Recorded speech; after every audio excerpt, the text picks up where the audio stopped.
Então, ele fez o pedido desses exames complementares, que no caso era o exame de eletroneuromiografia, que o primeiro exame que eu fiz foi na região de São Paulo, no interior de São Paulo, em São José dos Campos. E nesse exame foi o primeiro que de fato encontrou algum achado neurológico, poderíamos dizer assim.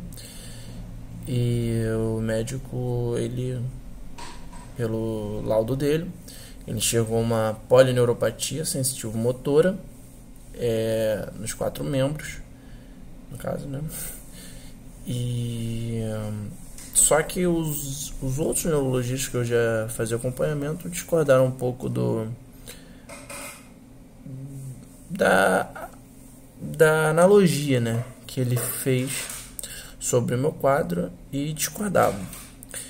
A partir dos sintomas que eu relatava, da minha dificuldade já, aí no caso em 2017 eu posso reconhecer muito bem as fases, né, de piora do meu quadro de acordo com os períodos da faculdade. Então em 2016, 2 eu já apresentava um pouco de dificuldade para correr, no caso, uma questão mais motora mesmo, parecia que dava uma travada.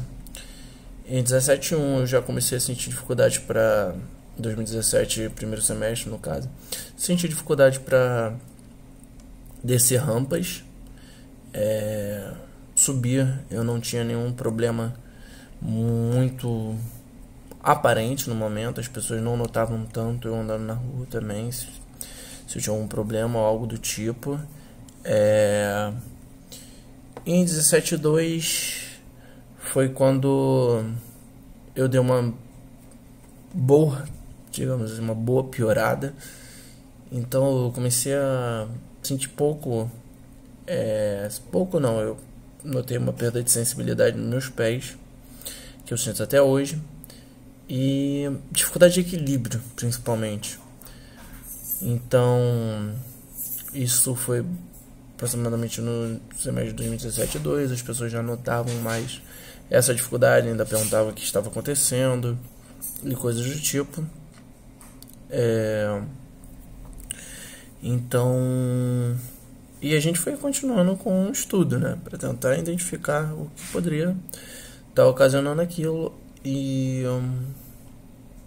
então, como o quadro foi um quadro que eu teoricamente comecei após um quadro, na época, na verdade, quando eu tive os sintomas, a gente não conseguiu nem distinguir se era dengue, se foi zika, se foi chikungunya. Então a gente nem sabia de fato o que tinha acontecido, se foi dengue, zika ou chikungunya. E então lá a equipe do Dr. Oswaldo na UF, ela fez a solicitação de exames mais laboratoriais, no caso, para tentar distinguir se foi quais dos quadros na verdade eu tive, né? E nesses exames a gente conseguiu distinguir que foi a chikungunya. Então, por conta dessa relação direta, o capitão Vinícius, que me atende, e a mim e a minha mãe, ele fez a solicitação do exame do líquor, né? Foi um exame bem doloroso, não deveria ter sido, mas calhou de ser. E nele também não foi encontrado, pelo menos até agora, né? Até os outros neurologistas que eu consegui levar, eu levei ao Dr. Takatani também, no Amazonas, e não conseguimos distinguir uma relação direta, né, entre a chikungunya e o meu quadro. Por mais que já existam estudos tendendo para essa área, né, de como a chikungunya, zika e esses quadros estão afetando a vida dos adultos, né, porque a gente já sabe que na vida das crianças todo o estrago que causou. Então são estudos relacionados a isso, buscando entender, e já existem estudos que conseguem relacionar a chikungunya a quadros de a chikungunya e a zika, né? Há quadros de polineuropatia. Mas até agora a gente não consegue afirmar nada. Como o meu quadro é um quadro que minha mãe teoricamente apresenta alguns sintomas similares, aí eu poderia dizer a questão da deambulação, da dificuldade de andar, da fraqueza para vencer algumas barreiras. Mas, em compensação, quem convive conosco consegue notar uma diferença nos momentos que a gente sente mais dificuldade. Então, mas de qualquer forma, pelo quadro aparentemente genético, a discordância entre os médicos que me acompanham ao médico que fez a minha eletroneuromiografia é que os médicos que me acompanham acreditam que seja um quadro mais ligado à paraparesia espástica, de origem genética, no caso, né? Já possuo também os exames que descartam o caso de paraparesia tropical, né? Então, os HTLV ou HLTV, eu sempre esqueço a ordem, 1 e 2, eles já foram descartados. Alguns outros exames também, então foram N coisas já que já foram solicitadas. Como o exame do líquor também não deu nada, então o quadro ia evoluindo. Em 18.1, se não me engano, foi quando eu fiz o líquor. Eu já estava andando bem mal, andando de muleta, precisando de apoio. Hoje eu tento andar sem a muleta, mas infelizmente eu sinto bastante desequilíbrio. Mas eu forço meu psicológico a não usar. Então, quando eu fiz o exame também do líquor, o tenente, me fugiu o nome, eu não recordo, o que fez a retirada do líquor, ele assimilou uma outra doença que também é bem associada, né, a paraparesia, que é a... Ai, caramba... adrenoleucodistrofia, que é adrenoleucodistrofia. Então ele fez o pedido de um exame mais laboratorial também, que é o de dosagem dos ácidos graxos. Foi então quando nós passamos pela equipe do doutor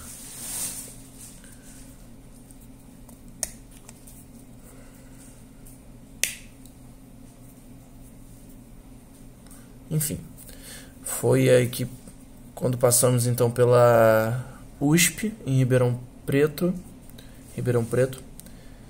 e lá eles fizeram uma bateria, fiz o exame novamente da eletroneuromiografia, eles também viram esse quadro tendendo um pouco a polineuropatia, mas discordam entre si.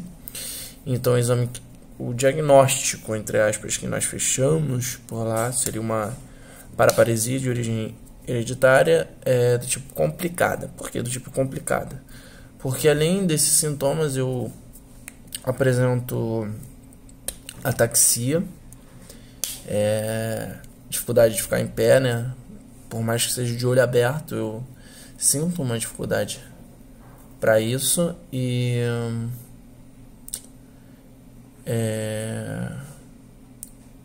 a questão da neuropatia, né? Então lá eles pensaram nesse nome, diríamos assim, paraparesia hereditária, do tipo complicada. Então, antes disso, como a gente já tinha essa perspectiva de ser uma doença de origem genética, foi solicitado o exame de DNA não, o exame de genética, para tentar encontrar no gênio se ocorria alguma alteração no gene SPG4, que é o gene mais comum para a paraparesia. Só que no fim desse exame, que foi bem caro, graças ao exército a gente conseguiu custear, arcar com esses custos que seriam praticamente inviáveis sem eles. E nele o resultado veio negativo, que não existia nenhuma relação. Isso foi um baque, né? Porque tinha um pouco de expectativa quanto a este exame. E então foi quando surgiu a ideia de fazer o quadro do painel genético. O professor Dr. Takatani, no Amazonas, ele comentou, e o Dr. Pablo também, do Amazonas, e o doutor que nos atendeu no Hospital Militar do Amazonas comentou sobre a equipe do Dr. Marconte França na Unicamp, e com a possibilidade de fazer um painel genético para tentar analisar melhor esse quadro. Enfim, eu acho que isso descreve um pouco. Agora, em 2018, segundo semestre, eu ando com bastante dificuldade. Um vídeo será anexado junto com este, descrevendo um pouco o meu quadro, descrevendo um pouco quem eu sou, descrevendo como se deu essa evolução. Então, não sei, acho que talvez seja bom gravar um vídeo mostrando mais ou menos como funciona a minha reação. Deixa eu ver se pega tudo aqui.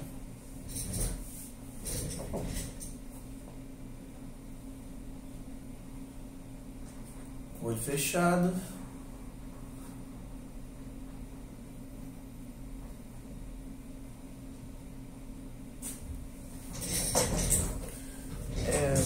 Eu acho que é isso que eu posso ajudar no formato de vídeo, sem ser de fato presencial. Pode ser isso. Boa noite.